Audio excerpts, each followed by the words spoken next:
आप सभी को 2025 में पढ़ने वाली मौनी अमावस्या की ढेर सारी शुभकामनाएं।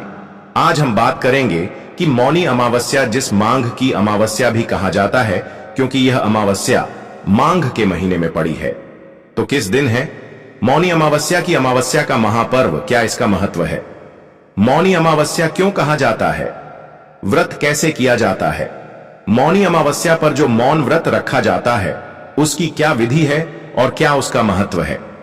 जो भगवान शंकर माता पार्वती की पूजा करते हुए व्रत रखा जाता है उसकी क्या विधि रहेगी, कैसे आपको संकल्प लेना है। अमावस्या का दिन पितरों को समर्पित होता है, तो पितरों का तर्पण आपको कब करना है, किस विधि से करना है, क्या नियम रहेंगे, क्या गलती करने से आपको बचना चाहिए, यह सब हम आपको इस वीडियो में बताने वाले हैं। बहुत ही ज्ञानवर्धक वीडियो रहने वाली है, तो कृपया वीडियो के अंत तक बने रहें। वीडियो को पूरा ही देखने पर लाभ की प्राप्ति होगी।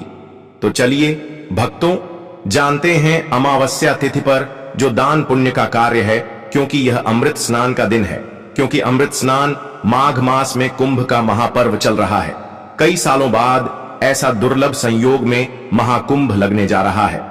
बहुत से लोग देश विदेश से कुंभ में स्नान करने जा रहे हैं, तो आज हम आपको बताएंगे इस कुंभ मौनी अमावस्या, उसमें अमावस्या मां की अमावस्या एक अमृत स्नान की विधि है। यदि आप कुंभ नहीं जा पा रहे हैं तो घर पर किस प्रकार से आप हम स्नान का पर्व ले सकते हैं, फल प्राप्त कर सकते हैं, इस प्रकार से संपूर्ण जानकारी आने वाली बहुत ही महत्वपूर्ण अमावस्या के बारे में आज के इस वीडियो में हम आपके लिए लेकर आए हैं। अपने व्रत की सफलता के लिए भगवान शंकर के आशीर्वाद से अपने जीवन की सभी दुखों को दूर करने के लिए कमेंट बॉक्स में अवश्य रखें जय शिव शंकर। अपने जीवन में यदि किसी भी प्रकार का संघर्ष चल रहा है, परेशान या चल रहे हैं, काम धंधे से समस्या, नौकरी पैसे में समस्या, स्वास्थ्य संबंधित समस्या, धन से संबंधित समस्या, संतान उत्पत्ति से समस्या, सभी समस्याओं का हल मिल जाएगा। इसलिए इस वीडियो को अवश्य देखें। तो जय पितृदेव, आपके पितृ या भगवान शंकर का मंत्र या जयकारा लगाएंगे तो उसे सकारात्मक ऊर्जा उत्पन्न होगी और वह ऊर्जा आपके जीवन में सकारात्मक परिवर्तन लेकर आएगी। यह तो अपने आप में बहुत ही महत्वपूर्ण तिथि है, बहुत बड़ा पाव होता है। उसमें भी यदि मौनी अमावस्या हो, यह कहे कि माघ मास की मां की अमावस्या हो, तो उसका फल अद्भुत है। इतना अधिक फल है कि उसमें गंगा स्नान बहुत ही महत्वपूर्ण बन जाता है, पितरों का पूजन महत्वपूर्ण बन जाता है। इस अमावस्या पर एक एक किया गया दान पुण्य का कार्य अन्य अमावस्याओं पर किए गए दान पुण्य के कार्य से कहीं गुना अधिक फल देते हैं। इसीलिए यह माघ मास की अमावस्या होती है, मौनी अमावस्या होती है। माघ का जो महीना है ना, यह बना ही भगवान श्री कृष्ण की कृपा प्राप्त करने के लिए, भगवान विष्णु की कृपा प्राप्त करने के लिए है। और उसमें यदि महाकुंभ का महापर्व और अमृत स्नान का दिन हो तो उसकी महिमा कौन बता सकता है कि अद्भुत महिमा है साहब। इस दिन गंगा जी में एक डुबकी आपके साथ जन्मों के पापों को हर लेती है।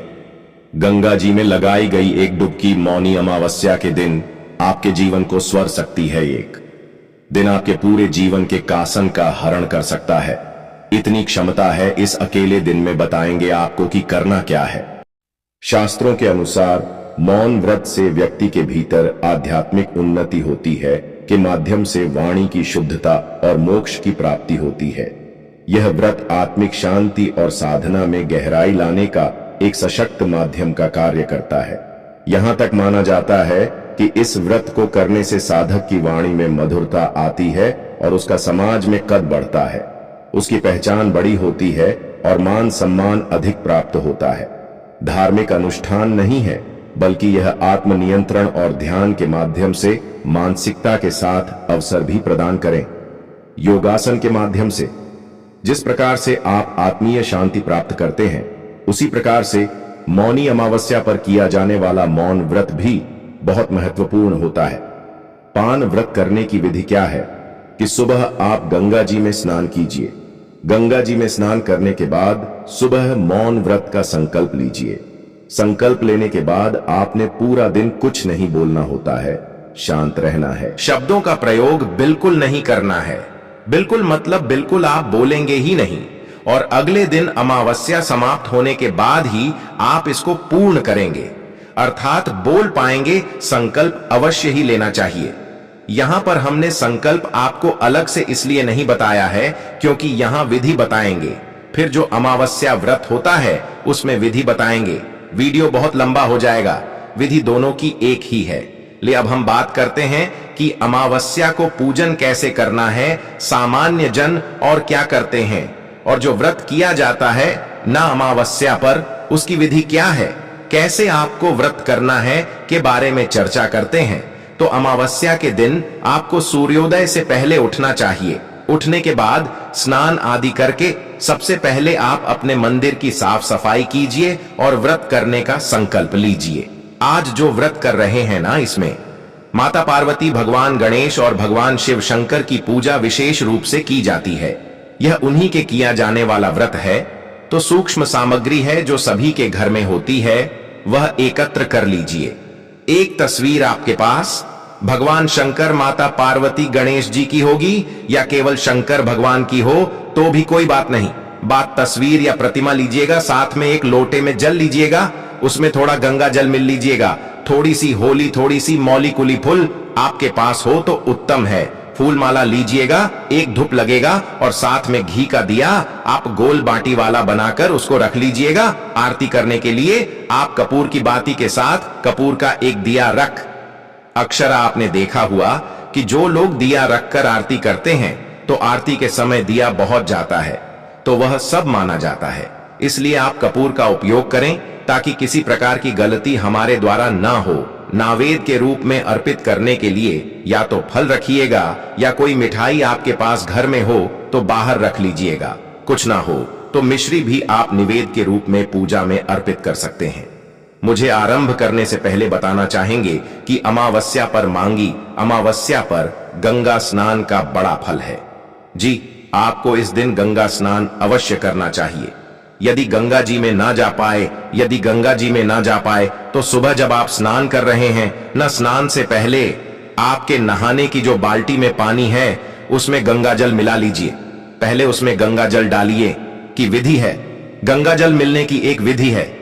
एक है कि भरी हुई पार्टी में अपने 2 बूंद गंगा जल डाल दिए। एक है कि आपने अभिषेक 2 बूंद गंगा जल पहले बाल्टी में डाली और उसके बाद आफ्टर उसमें पानी भरा।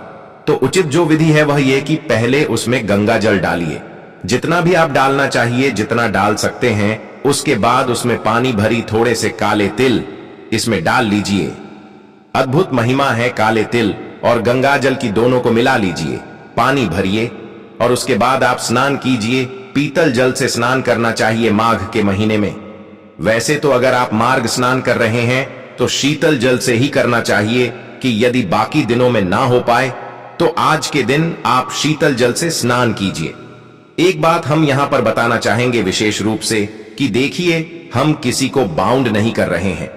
आपकी सेहत क्या आपको अलाव करती है, आपके स्वास्थ्य की, आपकी शारीरिक हालत कैसी है, वह अवश्य ध्यान रखिएगा। ऐसा ना हो कि आप ठंडा पानी से नहाने के चक्कर में बीमार पड़ जाए किसी प्रकार का और शारीरिक आपको नुकसान हो जाए तो आप उसे बचेगा। आप जबरदस्ती ना कीजिएगा। आपका अगर शरीर साथ देता है ठंडा पानी से नहाने में तो ही आप ठंडा पानी से करता है। ईश्वर आपकी श्रद्धा देखते हैं। आप श्रद्धा पूर्वक ईश्वर की भक्ति करेंगे तो आपको फल अवश्य प्राप्त हो ही जाता है। तो इस प्रकार से आप स्नान कीजिएगा और जब स्नान करेंगे नहाने वाले जन्म को छूने गंगा जल की डालकर स्नान करना है तो ओम हर हर गंगे हर हर गंगे हर हर गंगे मंत्र जाएगा। इससे आपको अवश्य ही मार्क्समैन गंगा स्नान और महाकुंभ पर्व का फल प्राप्त होगा। यदि आप यह ब्रह्म मुहूर्त में करते हैं तो अमावस्या लगता है। कुछ लोगों को यह कठिन लगे, कितनी जल्दी सुबह सुबह कौन नहाएगा। कुछ जगहों पर अभी भी बहुत ठंड है, परंतु देखिए महाकुंभ में जाना और वहां जाकर स्नान करना, उसमें जो कठिनाई है उसके आगे यह तो बड़ा ही सरल है। घर के बाथरूम में आप बंद करके आराम से स्नान कर सकते हैं और आपको महाकुंभ स्नान का फल प्राप्त होगा। पर ब्रह्म मुहूर्त में इस विधि से आपको स्नान करना चाहिए। इस नाम की विधि हमने पूजा के बीच में बताइए आपको, क्योंकि हमें ध्यान आया कि पहले स्थान के बारे में बता दें आपको। अब आपकी पूजा की सामग्री अपने एकत्र कर ली होगी तो आसन लगाकर बैठ जाएं। यदि कोई चौकी है तो वह रखिए, चौकी नहीं है तो पृथ्वी पर भी भगवान की तस्वीर को रखें। आप पूजन कर सकते हैं। भगवान की तस्वीर को जहां भी अपने रखना है ना, वहां पर लौटे में जो आपने जल भरा है, जिसमें गंगा जल मिलाया है, उसे जल से थोड़े से चिटे दीजिए। आसान का पवित्र कारण हो जाएगा, वह स्थान शुद्ध हो जाएगा। अब वहां पर अपने भगवान की तस्वीर को स्थापित कर देना है। भगवान को पद्य अर्घ अजमानी अर्पित करना है।